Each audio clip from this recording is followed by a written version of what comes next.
Chapter 11. And there shall come forth a rod out of the stem of Jesse, and a branch shall grow out of his roots. And the Spirit of the Lord shall rest upon him, the Spirit of wisdom and understanding, the Spirit of counsel and might, the Spirit of knowledge and of the fear of the Lord.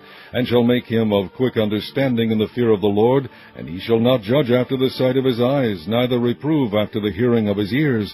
But with righteousness shall he judge the poor, and reprove with equity for the meek of the earth. And he shall smite the earth with the rod of his mouth, and with the breath of his lips shall he slay the wicked. And righteousness shall be the girdle of his loins, and faithfulness the girdle of his reins. The wolf also shall dwell with the lamb, and the leopard shall lie down with the kid, and the calf and the young lion and the fatling together, and a little child shall lead them. And the cow and the bear shall feed, their young ones shall lie down together, and the lion shall eat straw like the ox, and the sucking child shall play on the hole of the asp, and the weaned child shall put his hand on the cockatrice's den. They shall not turn nor destroy in all my holy mountain, for the earth shall be full of the knowledge of the Lord, as the waters cover the sea. And in that day there shall be a root of Jesse, which shall stand for an ensign of the people. To it shall the Gentiles seek, and his rest shall be glorious.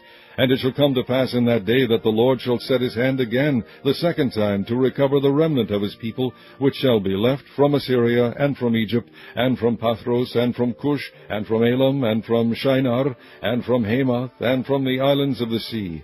And he shall set up an ensign for the nations, and shall assemble the outcasts of Israel, and gather together the dispersed of Judah from the four corners of the earth.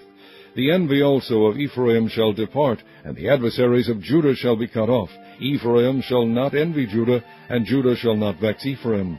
But they shall fly upon the shoulders of the Philistines toward the west. They shall spoil them of the east together. They shall lay their hand upon Edom and Moab, and the children of Ammon shall obey them. And the Lord shall utterly destroy the tongue of the Egyptian sea. And with his mighty wind shall he shake his hand over the river, and shall smite it in the seven streams, and make men go over dry shod. And there shall be an highway for the remnant of his people, which shall be left from Assyria, like as it was to Israel in the day that he came out of the land of Egypt.